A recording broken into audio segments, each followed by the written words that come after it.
Mes chers amis, chers représentants des communes voisines, je salue le maire de Sinard, Charlie, adjoint à Château-Bernard, et les élus ici présents, et je vous salue tous individuellement. Alors, une cérémonie communale de vœux, c'est d'abord une cérémonie. C'est un moment solennel qui nous rassemble, qui effectivement nous rassemble individuellement, et qui nous font forcément penser à ces gens que nous aimons, qui sont ici ou qui ne sont pas forcément ici. Mais finalement, les cérémonies communales de vœux en 2019 sont comme les années précédentes.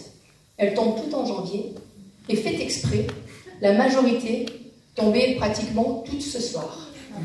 Avec Jérôme, nous avons fait, y compris celle du préfet, mais avec Jérôme, nous avons fait le choix, bien entendu, d'être ici présent, à vos côtés, parce que, Jérôme l'a dit tout à l'heure, il y a un certain nombre de tempêtes qui peuvent être présentes sur le territoire, et puis il y a des concepts qui sont des concepts de solidarité, qu'on connaît bien quand on fait du social, mais la solidarité, l'humanité, la chaleur humaine, c'est aussi à un moment donné être présent à vos côtés quand les moments sont difficiles et quand vous avez besoin d'être soutenu, ne serait-ce que par une présence, ne serait-ce que par un mot. Donc nous sommes là ce soir avec un acte qui est un acte volontaire, un acte fort, un acte que nous avons souhaité. Et dans la voiture, je me disais, en arrivant de Minsk, nous étions en vœu de Minsk avec Jérôme, je me disais, les habitants de Saint-Martin-de-la-Cluse, c'est comme le phénix. Ils renaissent toujours de leurs cendres. Ils sont toujours, en dépit des difficultés, toujours présents, toujours prêts à animer leur village parce qu'ils le portent.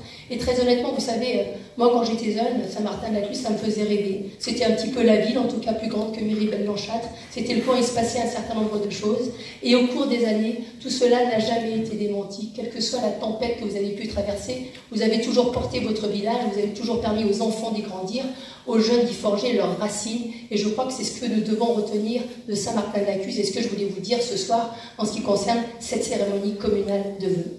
Une cérémonie communale de vœux, c'est bien entendu plutôt une cérémonie communale. On y parle d'un certain nombre de dossiers qui concernent la commune, et Joël a relayé un certain nombre de dossiers qui sont portés par toute une équipe municipale, tout un personnel administratif, tout un personnel technique, et c'est bien ça que nous saluons également pendant ces cérémonies communales de vœux. Mais c'est aussi parce que Saint-Martin-de-la-Cluse, finalement, que ça soit Robert à l'époque, que ça soit Robert Riondé ensuite, ou que ça soit Joël, ou que ça soit les élus de Saint-Martin-de-la-Cluse, est aussi une commune qui s'inscrit dans un canton. Alors effectivement, je vais vous parler très modestement de 2-3 opérations du canton, parce qu'à un moment donné, quand elles sont portées sur le canton, elles émanent aussi de vous, elles émanent du travail que vous avez pu faire, qui a été fait par le passé ou qui a été fait aujourd'hui. Donc quelques mots très très rapides sur 2-3 opérations de portée cantonale. D'abord, effectivement, le collège. Pour tous les gens qui ont fréquenté ce collège de Monestier qui est en rénovation, je dois dire que ça fait un peu drôle quand on passe devant et qu'on voit d'une fenêtre qu'on peut voir de l'autre côté, que finalement il ne reste que les murs et que tout a été un peu écrasé au milieu. C'est un peu tous nos souvenirs qui partaient. J'étais hier soir, alors c'est un habitant de Sinard, mais avec Angelo Caprio, il me dit « Tu te rappelles dans le sous-sol du collège de Monestier ?» Alors j'en dirai pas plus, parce que dans le sous-sol du collège de Monestier, il se passait beaucoup de choses. Mais tout ça est un peu parti. Mais en tout cas, ce que l'on sait, c'est pour que ce collège puisse effectivement être conforté, qu'il puisse accueillir l'intégralité des enfants du secteur. Et je peux vous dire quand même qu'on construit aujourd'hui un collège, mais qu'on est passé à côté d'une catastrophe, en tout cas en termes d'aménagement du territoire, puisqu'à un moment donné, la pérennité de ce collège s'est posée et qu'on voulait, on se disait, est-ce que finalement on ne conforterait pas Vif et Mince et que finalement celui-ci n'avait pas forcément de sens au milieu. Aujourd'hui, il est là en restructuration, c'est très bien pour nos collégiens, même s'il faut un peu d'adaptation, mais c'est aussi très bien pour le territoire. Vont démarrer en 2019 les travaux aussi du centre d'entretien routier de Monestier, qui est, vous savez, ce centre qui accueille les chasse-neige, qui sont bien utiles en ces moments d'hiver, et qui effectivement va être rénové en 2019.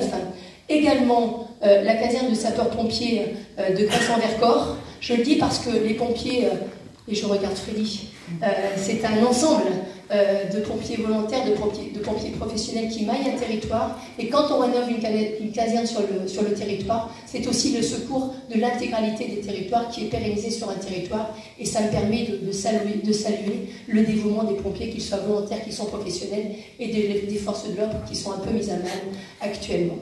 Et puis, une autre opération d'envergure qui va démarrer, je vous invite éventuellement à participer, c'est l'aménagement de la RD 1075, je vous en avais parlé l'année dernière, 56 millions d'euros de travaux qui vont être mis entre le col du Faux et le col de la Croix-Haute, avec une série de giratoires, une série de zones de dépassement pour la sécuriser. Nous lançons effectivement cette concertation le 21 janvier, qui va vous permettre effectivement de vous exprimer sur un certain nombre d'éléments qui peuvent vous concerner. Et ensuite, il y aura une enquête publique et les travaux devraient démarrer en 2019. Je crois que c'est bien aussi pour le territoire.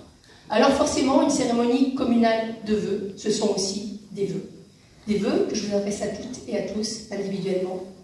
Des vœux que j'adresse au conseil municipal de Saint-Martin-de-la-Cluse. Parce que c'est vrai que cette période est compliquée.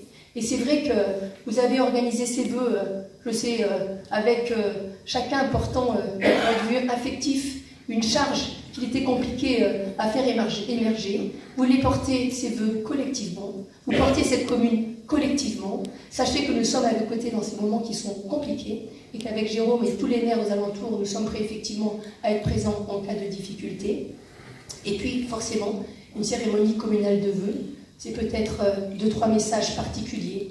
Alors pour conclure, d'abord un message à Cédric qui est à ma droite, et je ne vais pas croiser son regard, à Léonie et à Jérémie pour leur dire que nous les portons dans notre cœur, habitants de Saint-Martin-de-la-Cluse, et moi personnellement, et ils le savent.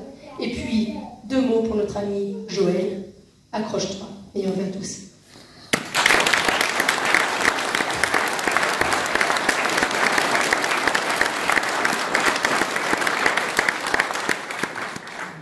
Fred et Jérôme, je vous remercie d'être présents. Pour terminer, je voudrais quand même dire un petit mot. Il y a des nouveaux venus et on ne leur a pas souhaité la bienvenue. Donc, soyez les bienvenus chez Saint-Martineau. Prenez la charge à travers les associations qui nous entourent et vous verrez, c'est très sympathique.